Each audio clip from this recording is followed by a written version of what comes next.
Hello students, welcome to BSc knowledge hub. तो भाई कैसे हो सब? हाँ, पढ़ाई रेगुलर चल रही है, चलो अच्छी बात है। तो हमने कल की क्लास में क्या पढ़ा था? हमने कल की क्लास में पथांतर हमने निकाला था ना पथांतर। हाँ, कितना निकाला था? डेल्टा कितना निकाला था भाई, जल्दी बताओ। पथांतर x d upon d, x small d upon capital d, ये हमने क्या निकाल लिया था भाई? पथांतर हमने निकाल लिया था। अब मैडम किसकी बात होगी बेटा? अब होगी फ्रिंज चौड़ाई की बात। भाई वो भी तो हमें निकालनी है और दोनों केस के लिए निकालनी है ना। संपोषी व्यतिकरण और विनाशी व्यतिकरण जो हम पढ़ के आए हैं उनके लिए भी हमें क्या करनी है? फ्रिंज चौड़ाई निकालनी है। तो स्टार्ट करते हैं भाई, आइएगा। देखो, बात आ रही है फ्रिंज चौड़ाई की। अब सबसे पहले बात होती है कि फ्रिंज चौड़ाई होती क्या है, बताओ भाई। क्या होती है कि दो क्रमागत या तो चमकीली या फिर काली फ्रिंजों के बीच की जो दूरी होती है, क्या होती है? फ्रिंजों के बीच की जो दूरी होती है वो क्या कहलाती है भाई?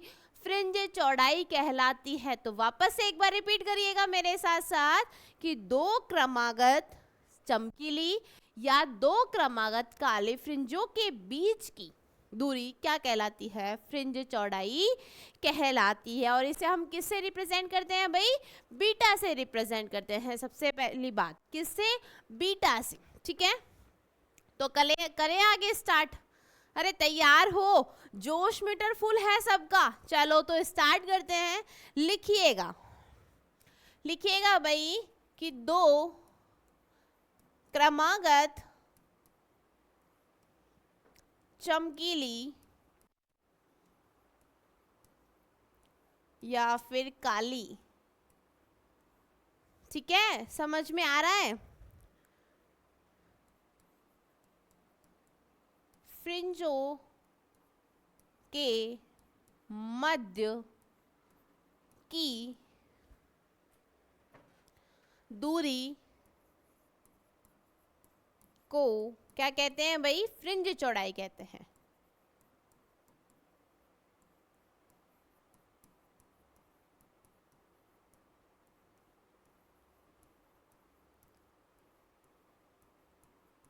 और इसे किससे रिप्रेजेंट करते हैं? बीटा से, ठीक है। इसे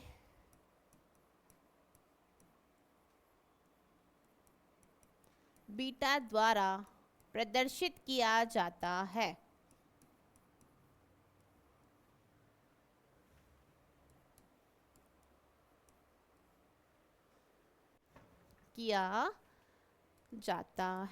चलो भाई आ जाओ,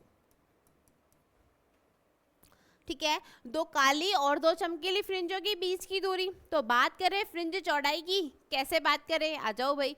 हमारे पास में फ्रिंज है, हमने उसका मान लिया। देन बीटा बराबर क्या लिखा है? फ्रिंज चौड़ाई या तो हम निकालेंगे एक्स एन माइनस वन, या फिर हम बात करेंगे बीटा बराबर x n plus one minus x n, ठीक है। समझ में आ रहा है? तो फ्रिंज चौड़ाई कैसे निकालेंगे? एक्स एन माइनस वन, या फिर मतलब कोई एन फ्रिंज है उससे नेक्स्ट वाली एन माइनस वन, या फिर कोई एन प्लस वन है उससे जस्ट पास वाली एन फ्रिंजों के बीच की चौड़ाई, यही निकालेंगे ना। उसे ही हम क्या कहेंगे भाई? क्या कहेंगे? फ्रिंज चौड़ाई कहेंगे। अब बात आती है कि हमें दोनों केसों के लिए निकालना है, आती है ना बात। तो पहले हम बात करते हैं संपोषी व्यतिकरण के लिए। किसके लिए भाई? संपोषी के लिए भी फ्रिंज चौड़ाई हम निकालेंगे। तो लिखिएगा संपोषी व्यतिकरण हेतु हमें क्या निकालनी है? फ्रिंज चौड़ाई निकालनी है। तो मुझे एक चीज बताओ, जब हमने संपोषी व्यतिकरण हमने पढ़ा है तो बेटा वहां पर जो पथांतर आया था कितना आया था? डेल्टा कितना वैल्यू निकाली थी हमने? जल्दी बताओ। नहीं पता तो आप लिखिएगा, मैं बता देती हूँ। हम जानते हैं संपोषी व्यतिकरण के लिए पथांतर डेल्टा बराबर होता है भाई एन लैम्बडा। कितना होता है? n लैम्बडा होता है या नहीं होता है। और यहाँ n बराबर कितना है 0 1 2 डैश डैश डैश, है या नहीं है बताओ, जल्दी बताओ, है ना। तो ये हमारे किसके लिए था, संपोषी व्यतिकरण की बात कर रहे हैं, तो इसके लिए पहले निकाल लेते हैं फ्रिंज चौड़ाई। ठीक है, तो यहाँ तक सभी को समझ में आ गया, कोई डाउट किसी भी तरीके का, जल्दी बताओ फटाफट से, जल्दी बताओ। चलो बात हो रही है एन लैम्बडा, ठीक है, आ जाओ। हम जानते हैं पथांतर हमने कितना निकाला है, देखो हम जानते हैं पथांतर कितना निकला, डेल्टा बराबर x d upon capital D.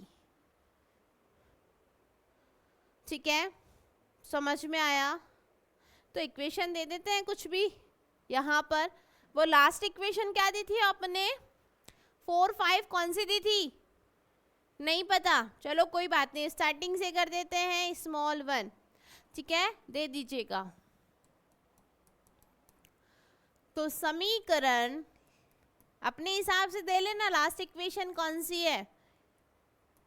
ठीक है,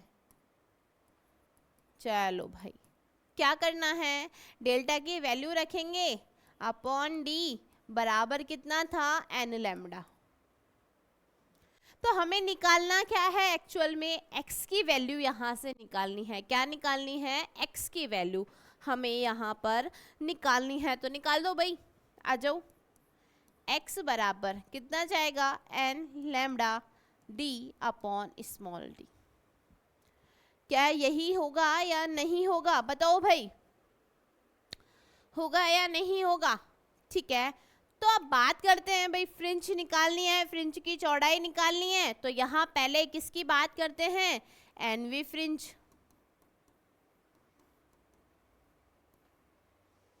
करेंगे ना, फिर n-1 करेंगे, कोई सी भी आप ले सकते हो, ले सकते हो हैं, अरे ले सकते हो ना भाई, अरे जोश में फुल होना चाहिए एकदम। ठीक है, क्लास में देखो अब तो सर्दी भी आ गई, आराम से पढ़ सकते हो, गर्मी का भी कोई इशू नहीं रहा ना। चलो देखो, एन वी फ्रिंज हेतु निकालो, कैसे, बात करते हैं एक्स की एक्स एन, किसके लिए, n v fringe lambda d upon small D.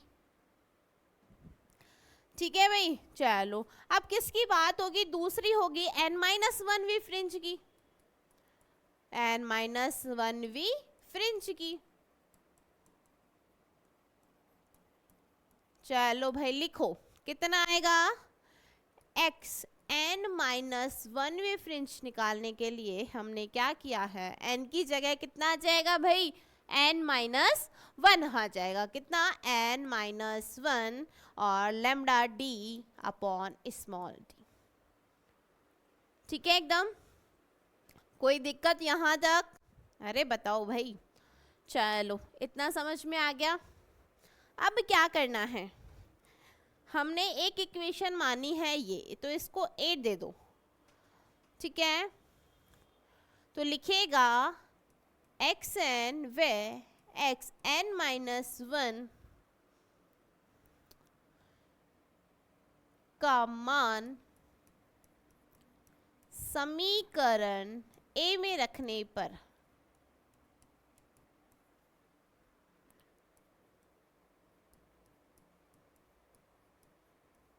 रख दे, तुम्हारे कहने पर, चलो भाई रख दिया। कितना, बीटा बराबर किसके आया है, एक्स एन व एक्स n-1 के, तो एक्स एन की वैल्यू तुम्हारे पास में कितनी हो जाएगी, यहां से देखो है ना, n lambda d upon small d, बताओ है या नहीं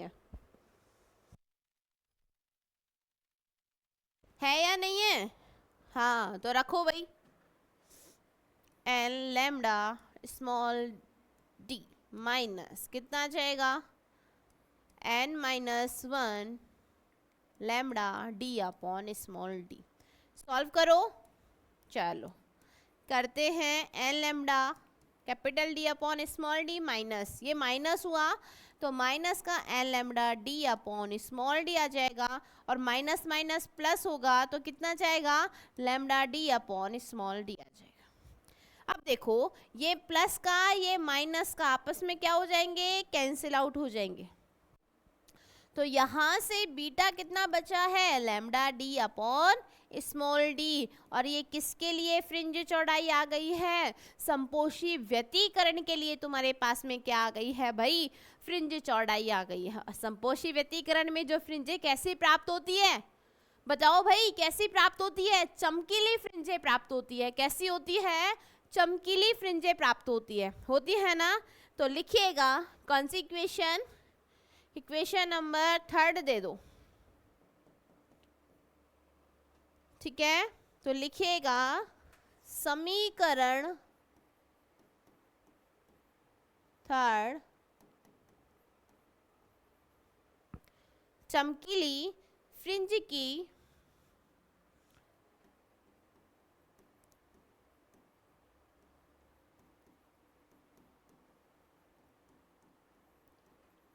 की फ्रिंज चौड़ाई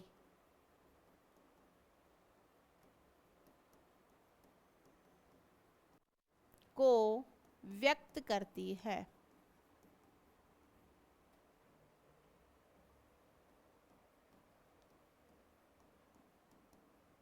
चलो बताओ भाई, यहां तक किसी को प्रॉब्लम।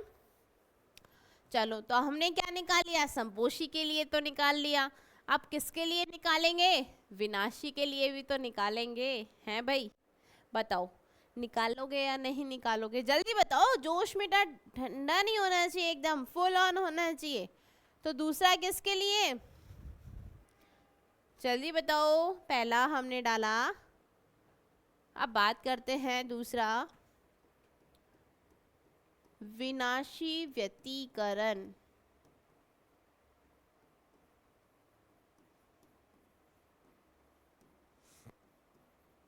हेतु फ्रिंज चौड़ाई।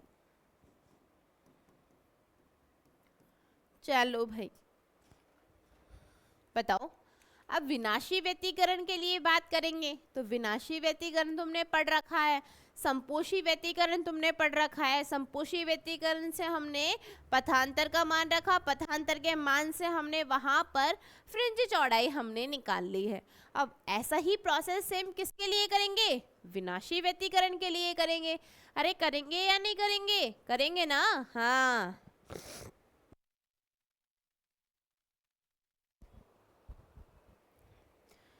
तो देखो, मतलब बात आती है कि देखो संपोषी के लिए एन लैम्डा होता है, विनाशी के लिए कितना पथांतर निकला था, बताओ भाई कितना निकला था, 2n + 1 लैम्डा बाई 2। कितना निकला था, 2n + 1 लैम्डा बाई 2। किसके लिए, विनाशी व्यतिकरण के लिए। तो लिखे भाई, आ जाओ। तो लिखेगा विनाशी व्यतिकरण हेतु पथांतर कितना होगा, हम जानते हैं कि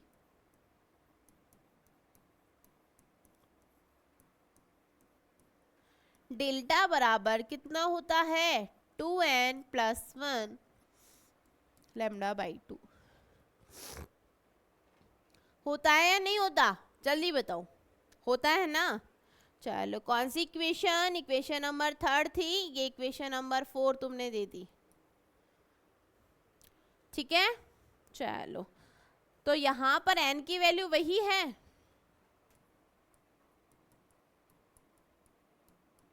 डैश डैश डैश। बात आ रही है डेल्टा, सॉरी ये पथांतर है डेल्टा। कितनी फ्रिंज चौड़ाई निकाली है अभी हमने, पथांतर कितना निकाला लास्ट इक्वेशन में, ठीक है। चूंकि आप जानते हो डेल्टा बराबर होता है XD अपॉन कैपिटल D, यही होता है। कौन सी इक्वेशन दे दो इसको, कोई सी भी दे दो, ठीक है। इक्वेशन नंबर 5 दे दो, तो इक्वेशन समीकरण 4 और 5 से, ठीक है भाई। सेम प्रोसेस है, चेंज सिर्फ इस टर्म्स का है, बाकी कोई दिक्कत नहीं है। जैसा वहां प्रोसेस किया है वैसा ही प्रोसेस हम यहाँ करेंगे। देखो भाई, ठीक है। तो दोनों को इक्वल रखा, इसकी वैल्यू रखी कितना, XD अपॉन कैपिटल D बराबर कितना आ जाएगा, 2n + 1 लैम्डा बाई 2। बताओ, ठीक है। किसकी वैल्यू निकालनी है? x की वैल्यू निकालनी है। किसकी निकालनी है? x की निकालनी है। तो वैल्यू तो करो, निकालो भाई। देखो ये निकालना है, इन सब चीजों को भेज दो उधर, ठीक है। तो यहां पर x बराबर कितना आ जाएगा? 2n plus 1 lambda D upon 2 small D. यही आएगा या नहीं आएगा बताओ? आएगा। तो ये x है। अब बात करेंगे x के nवी फ्रिंज हेतु। किसकी बात करेंगे? nवी फ्रिंज हेतु। तो लिखिएगा nवी फ्रिंज हेतु निकालो। कितना रखोगे? x की n बराबर 2n plus 1 lambda D upon 2d, ठीक है। कौन सी इक्वेशन? Equation number 6। बात करते हैं फिर वापस से n-1 वे फ्रिंज के लिए।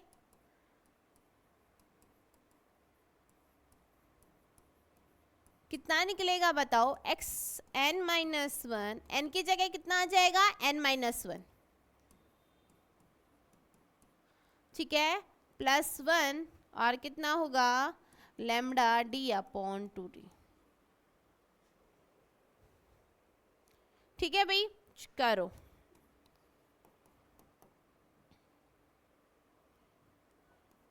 बराबर कितना आया? मल्टीप्लाई करो, इसको सोल्व करो। 2n minus 2 plus 1 lambda D upon 2d। अब देखो ये -2 है, ये +1 है, कितना बचेगा? 2n माइनस 1 बचेगा और कितना? Lambda D upon 2d x n-1 के लिए, ठीक है। वैल्यू रख दो। कौन सी इक्वेशन? इक्वेशन नंबर ए में। तो रखना ही है कि कौन सी इक्वेशन से xn व xn-1 का मान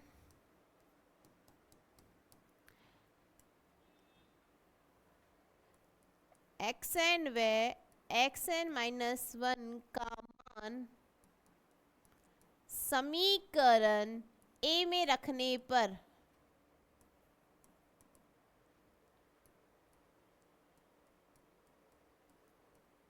रख दो भाई। कितना? बीटा बराबर xn की वैल्यू ये निकल के आई कितनी? 2n प्लस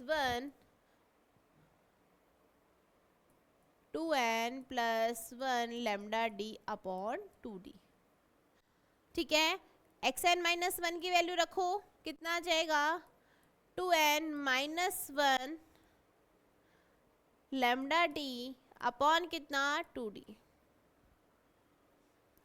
बताओ यहां तक किस किस को समझ में आया और किस किस को नहीं आया? आ गया। अब सॉल्व करना है, कुछ नहीं करना, करो। कितना? Lambda D upon 2d common है, मैंने बाहर ले लिया, ये दोनों बचे। 2n प्लस 1 माइनस से मल्टीप्लाई होगा, ये माइनस हो जाएगा और ये माइनस माइनस प्लस हो जाएगा, ठीक है। तो ये 2n कैंसिल आउट हो गया। कितना बचा भाई? बीटा बराबर लैम्डा डी अपॉन 2d और 1 कितना? 2। आप देखो ये 2 से ये 2 कैंसिल, तो बीटा बराबर कितना आ गया भाई? Lambda D upon D. और यह क्या निकल के आया है?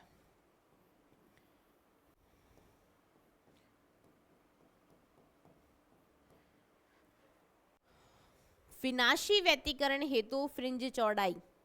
संपोषी व्यतिकरण की भी फ्रिंज चौड़ाई सेम आई थी वैल्यू, और विनाशी व्यतिकरण में भी सेम आई है। अर्थात हम कह सकते हैं कि चमकीली फ्रिंजों के बीच की चौड़ाई और क्रमागत 2 चमकीले फ्रिंज या फिर क्रमागत 2 काली फ्रिंजों के बीच की जो चौड़ाई होती है वो क्या रहती है?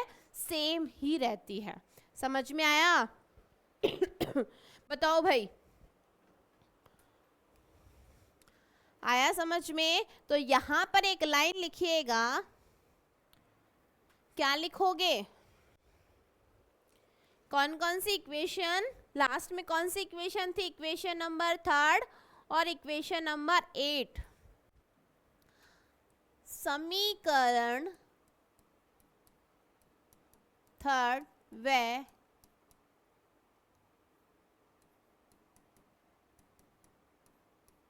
से यह ज्ञात हुआ कि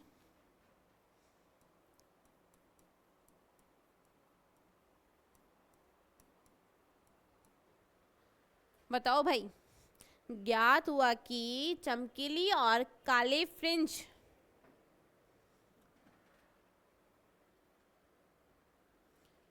ज्ञात हुआ कि चमकीली या काली या फिर क्रमागत ऐसे लिख सकते हो,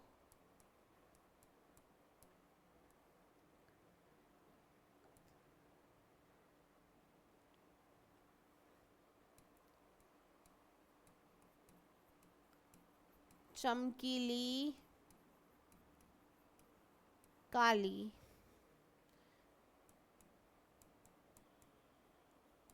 फ्रिंजों के बीच की दूरी, ठीक है भाई, फ्रिंजों के मध्य की दूरी बराबर प्राप्त होती है।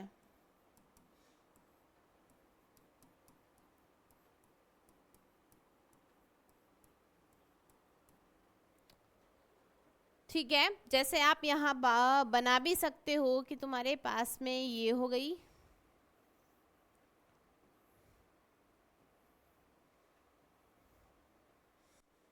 ठीक है, समझ में आ रहा है, सेम चौड़ाई, ठीक है, कैसी है, सेम हमारे पास में है, जैसे ये इन दोनों की, या फिर तुम बात करते हो इन दोनों की, ठीक है, तो यहाँ लिख दीजिएगा अदीप्त फ्रिंज और ये दीप्त फ्रिंज, बीच की चौड़ाई क्या सेम, बीटा बराबर कितना लिया है, lambda D upon small D, यही आया क्या, बताओ भाई, यही प्राप्त हुई है ना। चलो, तो ये हमारी दो फ्रिंजें हो गई, इनके बीच की दूरी, इनके बीच की दूरी, ठीक है। चलो, फिर बात आती है कि भाई फ्रिंज चौड़ाई निर्भर किस किस पर करती है, किस किस पे डिपेंड कर रही है ना, तो वो भी तो लिखना जरूरी है। जैसे हमने देखा कि बीटा लैम्डा पे भी डिपेंड कर रहा है, डी पर भी डिपेंड कर रहा है, स्मॉल डी पर भी डिपेंड कर रहा है या नहीं कर रहा है, बताओ भाई। और इस कैपिटल डी क्या है, स्लिट और पर्दे के बीच की दूरी है, स्लिट और पर्दे के बीच की दूरी पर भी क्या कर रहा है, डिपेंड कर रहा है, प्रकाश की तरंग दैर्घ्य है उसकी चौड़ाई क्या कर रही है, उस पर भी डिपेंड कर रही है। और स्मॉल डी क्या है तुम्हारे पास में भाई, क्या है, दोनों स्लिट हमारे पास में S1 S के बीच की दूरी स्मॉल डी, उस पर भी क्या कर रहा है, डिपेंड कर रही है। तो आप यहाँ क्या लिखोगे, लिखो, देखो फ्रिंज चौड़ाई की निर्भरता, फ्रिंज चौड़ाई की निर्भरता, ठीक है भाई। चलो देखो, पहला हम यहाँ पर टॉपिक लिखते हैं, फर्स्ट क्या लिखना है कि जो हमारे पास में फ्रिंज है, फ्रिंज की जो चौड़ाई है बीटा किस पर निर्भर कर रही है सबसे पहले, ठीक है, तो लिखिएगा कि फ्रिंज चौड़ाई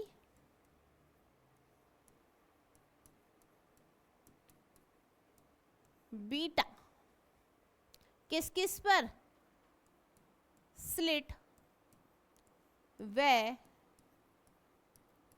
पर्दे के मध्य की दूरी के क्या होती है, समानुपाती होती है।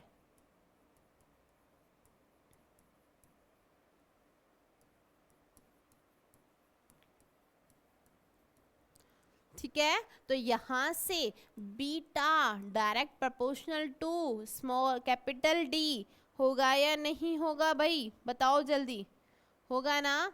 ये लो दूसरा, किस पे डिपेंड कर रहा है, लैम्डा पर डिपेंड कर रहा है। किस पर, लैम्डा कर रहा है ना। तो लिखिएगा कि फ्रिंज चौड़ाई बीटा प्रकाश की तरंग दैर्घ्य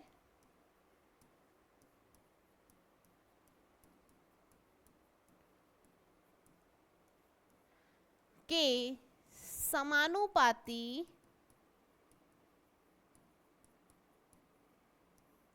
होती है। तो beta direct proportional to lambda. Last कौन सा भाई, थर्ड, फ्रिंज चौड़ाई बीटा स्लिटों के बीच की दूरी पर भी क्या कर रही है, निर्भर कर रही है। क्या कर रही है भाई, निर्भर कर रही है ना। तो लिखिएगा कि फ्रिंज चौड़ाई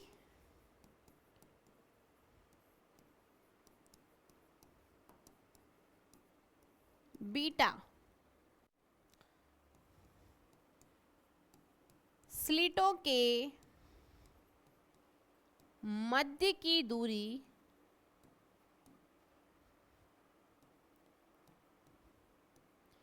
के कैसी होती है, व्युत्क्रमानुपाती होती है।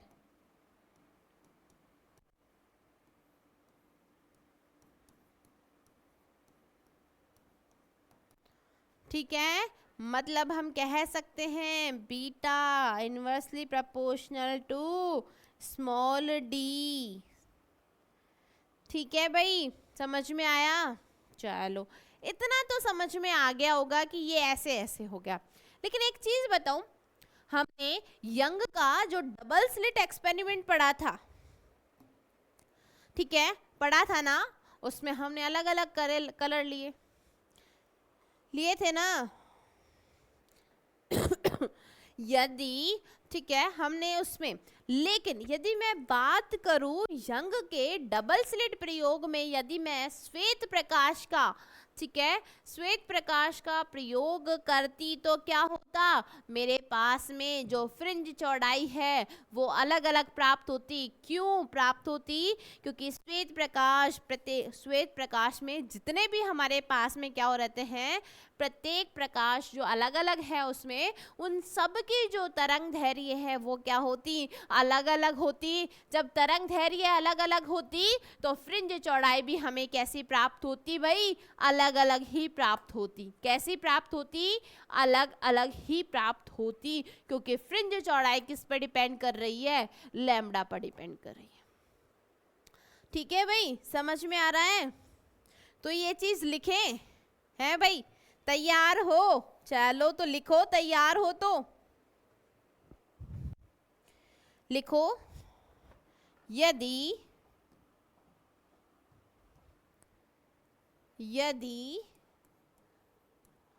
यंग के द्विस्लिट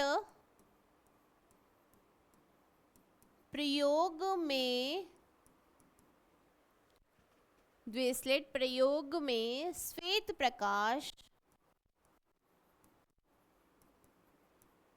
का प्रयोग किया जाता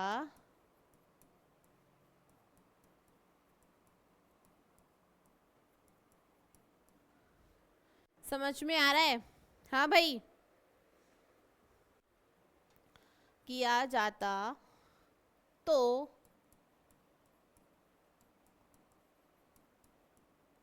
फ्रिंजों की चौड़ाई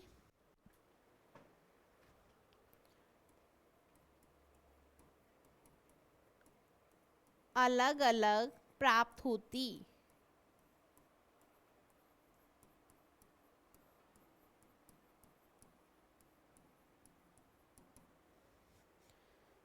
बताओ भाई लोगों, होती या नहीं होती?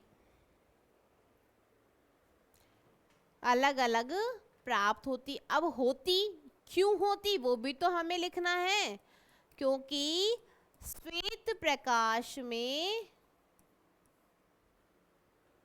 है ना भाई, लिखते हैं ना, क्योंकि श्वेत प्रकाश में प्रत्येक प्रकाश की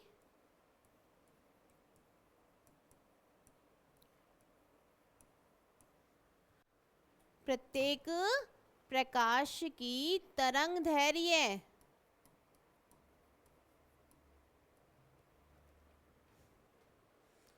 ठीक है भाई, समझ में आ रहा है? ये थोड़ा क्या गया, टेढ़ा चले गया ना। हाँ, क्योंकि श्वेत प्रकाश में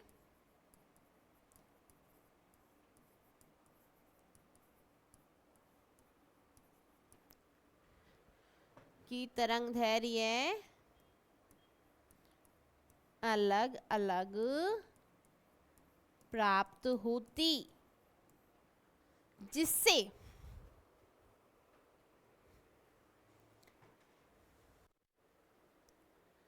ठीक है भाई, समझ में आ रहा है?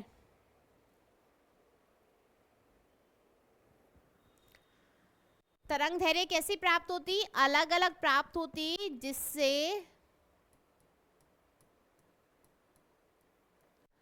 फ्रिंज चौड़ाई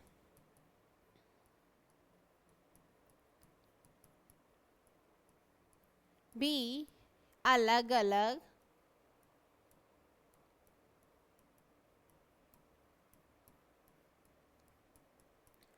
प्राप्त होती। चलो भाई, तो आपने क्या क्या पढ़ लिया?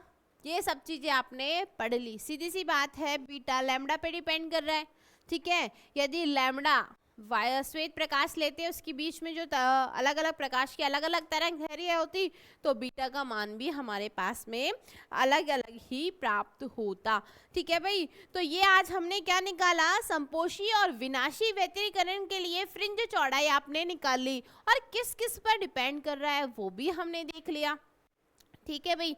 अब जो हमारा नेक्स्ट टॉपिक है, फ्रिंजों का विस्थापन। फ्रिंजों का विस्थापन अब हम बात करेंगे, ठीक है भाई। फ्रिंजों के डिस्प्लेसमेंट की हम बात करेंगे, उनके विस्थापन की हम बात करेंगे। ध्यान रखना, ये जो फ्रिंजों का विस्थापन है, ये प्रीवियस ईयर क्वेश्चन में आया गया है, पूछा गया है, ठीक है भाई। तो ये हम करेंगे अपनी नेक्स्ट क्लास में। तो आज की क्लास यहीं खत्म होती है, मिलते हैं नेक्स्ट वीडियो में, तब तक के लिए राधे राधे।